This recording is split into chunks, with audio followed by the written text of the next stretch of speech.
Osmania hospital అధ్యక్ష, హైదరాబాద్ నగరానికి సంబంధించి మీ అందరికి సంబంధించే ఇవన్నీ చెప్తున్నా అధ్యక్ష.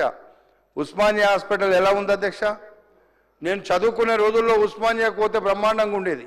ఉస్మానియా హాస్పిటల్ అంటే అప్పుడు ప్రైవేట్ హాస్పిటల్స్ లేకుండే. అప్పుడు ఎవరు పోయినా, ఎంత పెద్దోళ్ళు పోయినా, ఎంత గొప్పలు పోయినా, ముఖ్యమంత్రులు మంత్రులు పోయినా ఉస్మానియాలను లేకపోతే గాంధీలను లేకపోతే నిజాంలను పోయి ట్రీట్మెంట్ చేసుకునే వాళ్ళు అధ్యక్ష.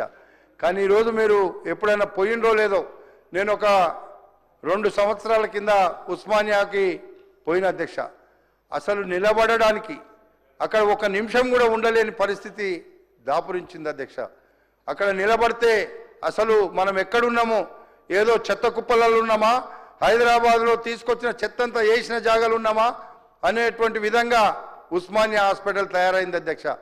అందుకే ఉస్మానియా హాస్పిటల్ను గోషామాల్లో కొత్తగా నిర్మించాలనేటువంటి ఆలోచన మరి మంచి ఆలోచన కదా అధ్యక్ష. మనందరం అభినందించాల్సినటువంటి అవసరం ఉంది. ఈరోజు హాస్పిటల్స్ ఈరోజు నిజంగా ఒకప్పుడు ఇన్ని హాస్పిటల్స్ అవసరం లేదు అధ్యక్ష. మరి ఎందుకో మనం చూస్తున్నాం.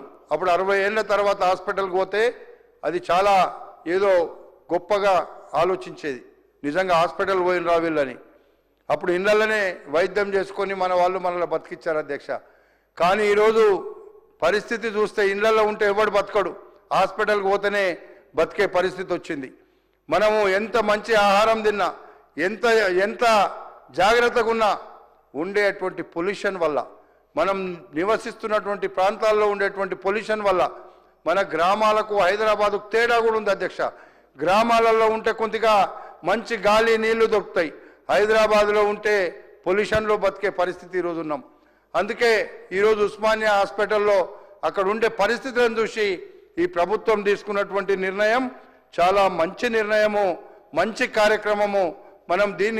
మనము ప్రభుత్వాన్ని అభినందించాల్సినటువంటి అవసరం ఉందని చెప్పి కూడా ఈ సందర్భంగా మీకు మనవి చేస్తున్నా.